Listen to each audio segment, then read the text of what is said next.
भारत मौसम विज्ञान विभाग ने शुक्रवार को जारी अपने लॉन्ग टर्म फॉरकास्ट में कहा कि दक्षिण पश्चिम मानसून के दूसरे चरण में देश भर में सामान्य से कम बारिश होने की संभावना है।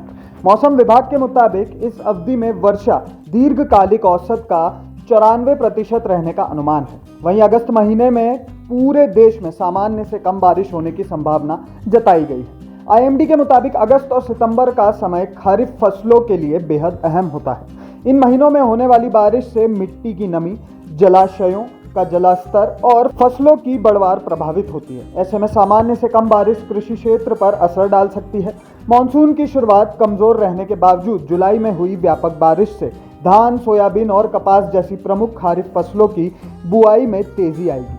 कृषि मंत्रालय के आंकड़ों के मुताबिक 24 जुलाई तक किसानों ने 7.87 करोड़ हेक्टेयर क्षेत्र में खरीफ फसलों की बुआई की है, जबकि पिछले वर्ष इसी अवधि में यह आंकड़ा 8.26 करोड़ हेक्टेयर था।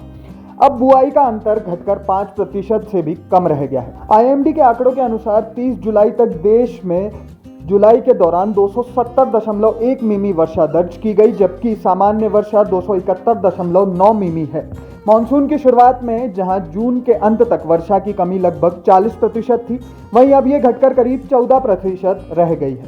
हालांकि देश भर में बारिश की स्थिति में सुधार हुआ है, लेकिन क्षेत्रीय असमानता बनी हुई है।